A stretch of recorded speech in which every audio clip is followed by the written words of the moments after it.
மத்திய கிழக்கு பிராந்தியத்தில் ஈரான் மற்றும் அமெரிக்கா இடையிலான மோதல் தற்போது மிக முக்கியமான மற்றும் இக்கட்டான கட்டத்தை எட்டியுள்ளது. அமெரிக்க அதிபர் டொனால்ட் ட்ரம்ப் முன்னால் 2 வழிகள் மட்டுமே இருப்பதாக ஈரானின் புரட்சிகர படை பகிரங்கமாக எச்சரித்துள்ளது.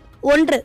நடைமுறைப்படுத்தப்பட முடியாத ஒரு ராணுவ நடவடிக்கையை அமெரிக்கா மேற்கொள்வது அல்லது ஈரானுடன் ஒரு மோசமான ஒப்பந்தத்திற்கு ஒப்புக்கொள்வது. பிப்ரவரி 28ஆம் தேதி தொடங்கிய இந்த மோதல் கடந்த ஏப்ரல் 8ஆம் தேதி பாகிஸ்தானில் நடைபெற்ற அமைதி பேச்சுவார்த்தைகள் தோல்வியில் முடிவடைந்துள்ள நிலையில் ஒரு முட்டுக்கட்டையிலேயே நீடிக்கிறது. அமெரிக்காவின் கடல் முற்றுகை மற்றும் அதற்கு பதிலடியாக ஹார்மோஸ் நீரிணையை ஈரான் மூடியிருப்பது இரு நாடுகளுக்கும் இடையே ஒரு ராஜதந்திர போரையை ஏற்படுத்தியுள்ளது.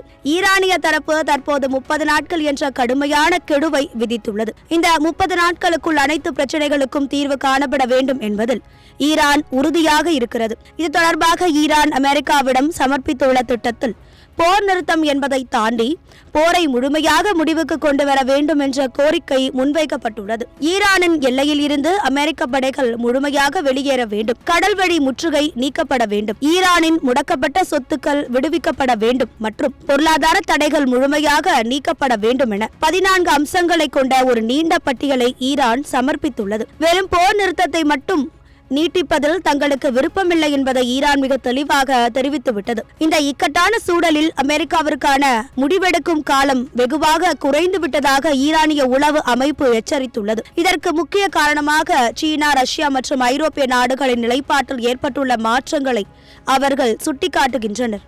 சர்வதேச அளவில் அமெரிக்காவிற்கு ஆதரவாக இருந்த பல நாடுகள் தற்போது அமைதி பேச்சுவார்த்தையை வலியுறுத்தி வருவது ட்ரம்ப் நிர்வாகத்திற்கு பெரும் நெருக்கடியை ஏற்படுத்தியுள்ளது.